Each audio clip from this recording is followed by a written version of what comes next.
रोजी रोटी पढ़ाई लिखाई दवाई कमाई की तरफ बढ़े, बात वहाँ होनी चाहिए।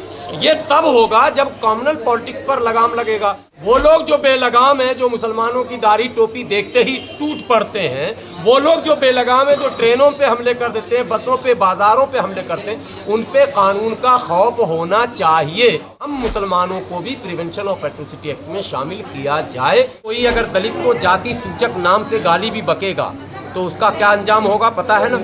वो नॉन बेलेबल सेक्शन में है और बेल नहीं मिलेगा। आज सड़क पर कठुआ मुल्ला पाकिस्तानी आतंकवादी कह के लोग निकल रहे हैं। कानून का डर नहीं है, कानून का खौफ नहीं है। अगर वायलेंस बढ़ेगा तो कम्युनल पॉलिटिक्स बढ़ेगा, लोग अपनी अपनी रोटी सेकेंगे, मरेंगे हम गरीब। ट्रेडिशनल लीडरशिप है, मैं उनको भी आगाह करता हूँ कि कहीं ऐसा ना हो कि आपके आने वाली नस्लें खुद आपको कोसें, आपके कारनामे पर लानत भेजें। ऐसा मत कीजिए अल्लाह के वास्ते। देश धीरे धीरे धीरे कॉम्युनल पॉलिटिक्स की तरफ बढ़ रहा है। हम लोग चाहते हैं कि ये सोशल पॉलिटिक्स की तरफ बढ़े, कॉमन पॉलिटिक्स की तरफ बढ़े, रोजी रोटी पढ़ाई लिखाई दवाई कमाई की तरफ बढ़े, बात वहाँ होनी चाहिए। ये तब होगा जब कॉम्युनल पॉलिटिक्स पर लगाम लगेगा। तो कॉम्युनल वायलेंस कॉम्युनल पॉलिटिक्स को बढ़ावा देता है। कॉम्युनल वायलेंस रुकेगा कैसे? इसके लिए यही एक रास्ता है कि अगर कॉम्युनल वायलेंस को रोकना है तो आप इनके प्रोटेक्शन के लिए कानून बनाइए। वो लोग जो बेलगाम घूम रहे हैं, धर्म का चोला पहनकर, गमछा डालकर, वो लोग जो बेलगाम हैं, जो मुसलमानों की दाढ़ी टोपी देखते ही टूट पड़ते हैं, वो लोग जो बेलगाम हैं, जो ट्रेनों पे हमले कर देते हैं, बसों पे, बाजारों पे हमले करते हैं, उन पे कानून का खौफ होना चाहिए। इसके लिए ये ज़रूरी है कि हम मुसलमानों को भी प्रिवेंशन ऑफ एट्रोसिटी एक्ट में शामिल किया जाए। ये मुद्दा ऑल इंडिया यूनाइटेड मुस्लिम मोर्चा ने रखा है, सरकार के सामने रिटेन में रखा गया है। कई लेटर सरकार की तरफ से आए लेकिन बुलावा नहीं आया और कोई बयान नहीं आया। चिट्ठी में ये कहा गया कि आपकी बातों पर गौर किया जा रहा है। आदरणीय प्रधानमंत्री के कार्यालय से चिट्ठी आया मोर्चा को, शब्बीर साहब आपने देखा भी है, और सोशल जस्टिस मिनिस्ट्री से आया, अल्पसंख्यक आयोग से आया, मगर सब में एक ही बात वही कि आपकी बातों पर गौर किया जा रहा। तो कब तक गौर कीजिएगा? हम बहुत मजबूर परेशान हैं। हम उम्मीद लगाए बैठे हैं टकटकी कि भाई चुनाव से पहले सरकारें कुछ तोहफा देती हैं, सबको तोहफे बांटे जा रहे हैं। अभी दीपावली पे कई राज्य सरकार तोहफा बांट रही है, केंद्र सरकार तोहफा बांट रही है। एक तोहफा हम मांगते हैं, हमको अभी कुछ नहीं दीजिए। इस चुनाव में हम आपसे कुछ नहीं मांग रहे, हम तमाम पॉलिटिकल पार्टियों से कह रहे हैं इस चुनाव में आप हमें प्रोटेक्शन का एक्ट दीजिए। प्रोटेक्शन के एक्ट के बाद हमारी दूसरी सारी रास्ता, हम रोजी रोटी जो करते हैं ना, कम से कम दंगा फसाद का माहौल नहीं बनेगा तो जो हमारे लोग सड़क पर मेहनत मजदूरी करके जिंदा रहते हैं उनके लिए तो आसान रास्ता रहेगा। तो इसलिए प्रोटेक्शन एक्ट की मांग को लेकर ये सिलसिला चला है। आज जो आपने देखा तहफ़्फ़ुज़ माशरा कॉन्फ्रेंस, सामाजिक सुरक्षा सम्मेलन, ये सिलसिला लगातार चलेगा और हम लोग कई प्लेटफॉर्म पर इसकी बात करेंगे। जो लोग आज हमारे यहाँ आए थे अतिथि, उन्होंने आज स्पष्ट शब्दों में आप लोगों ने कवर भी किया, उन लोगों ने समर्थन किया है, आश्वासन दिया है कि हम आपके इस अभियान में आपके साथ हैं। कई हमारे सोशल एक्टिविस्ट आए, कई हमारे दलित बड़े चेहरे थे, सबों ने समर्थन का वायदा किया है। हम उन सबों का साथ लेकर इस अभियान को आगे बढ़ाएंगे। 2024 के इलेक्शन से कबल अगर आपको कोई रिप्लाई नहीं आता है तो अगला कदम क्या होगा आपका? वक्त का हम भी इंतज़ार करते हैं। कोई भी बात कहना वक्त से पहले ठीक नहीं है।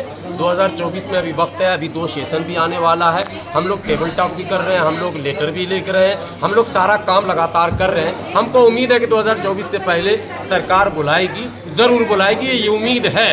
अब वक्त जैसे जैसे करीब आएगा देखेंगे। हम विपक्ष के नेताओं से भी बात कर रहे हैं कि भाई आप इस मुद्दे को अपने एजेंडे में शामिल कीजिए। अगर वो भी रुचि नहीं लेंगे तो 2024 से पहले हम एक बड़ी मीटिंग रामलीला मैदान में, ऐसे 6 दिसंबर को हम लोग रामलीला मैदान में एक रैली कर रहे हैं अभी इसी 6 दिसंबर को, तो उसके बाद फिर हम लोग बड़ा फैसला जो भी होगा वो। सरवर जी, इस्लामोफोबिया इस समय बढ़ता दिख रहा है। तमाम जो समाज के अंदर लोग हैं, मुसलमानों को लेके, कुरान को लेके तमाम अनगढ़ंत बयानबाजी कर रहे हैं, उसको समाज में जो जहर घुल रहा है, कैसे रोकने का प्लान है, कैसे रुकेगा वो? आपको पता है कि ये जो प्रिवेंशन ऑफ एट्रोसिटी एक्ट है, इसमें कोई अगर दलित को जाति सूचक नाम से गाली भी बकेगा तो उसका क्या अंजाम होगा पता है ना? वो नॉन बेलेबल सेक्शन में है और बेल नहीं मिलेगा। यही तो मैं कह रहा हूँ सरकार से। जो सवाल आपने किया उसका यही तो जवाब है कि आज इस्लामोफोबिया के जो बढ़ रहा है, आज जो मैं कैमरे पर बोलना नहीं चाहता हूँ, जो लोकसभा तक के अंदर हो गया। आज सड़क पर कठुआ मुल्ला पाकिस्तानी आतंकवादी कह के लोग निकल रहे हैं। कानून का डर नहीं है, कानून का खौफ नहीं है। तो जब तक स्पेशल प्रोटेक्शन एक्ट नहीं होगा तो खौफ ही नहीं होगा। खौफ होना जरूरी है उनके अंदर, तब जाकर ये कम्युनल पॉलिटिक्स रुकेगा। कम्युनल वायलेंस पहले रोका जाए, तब कम्युनल पॉलिटिक्स रुकेगा। अगर वायलेंस बढ़ेगा तो कम्युनल पॉलिटिक्स बढ़ेगा। लोग अपनी अपनी रोटी सेकेंगे, मरेंगे हम गरीब। तो हम गरीब जो है वो वोट डालते हैं, मरने के लिए तो नहीं डालते, जिंदा रहने के लिए डालते हैं। इसलिए हम सरकार से कह रहे हैं कि हमको प्रोटेक्शन एक्ट में शामिल कीजिए। सो जनता बड़ी मासूम होती है, बिलखुसूस मुस्लिम की बात करें तो जो भी उसके साथ हमदर्दी की बातें करती है कौम उसके साथ हो जाती है। इसका कोई कायद नहीं है। क्या लगता है आपको?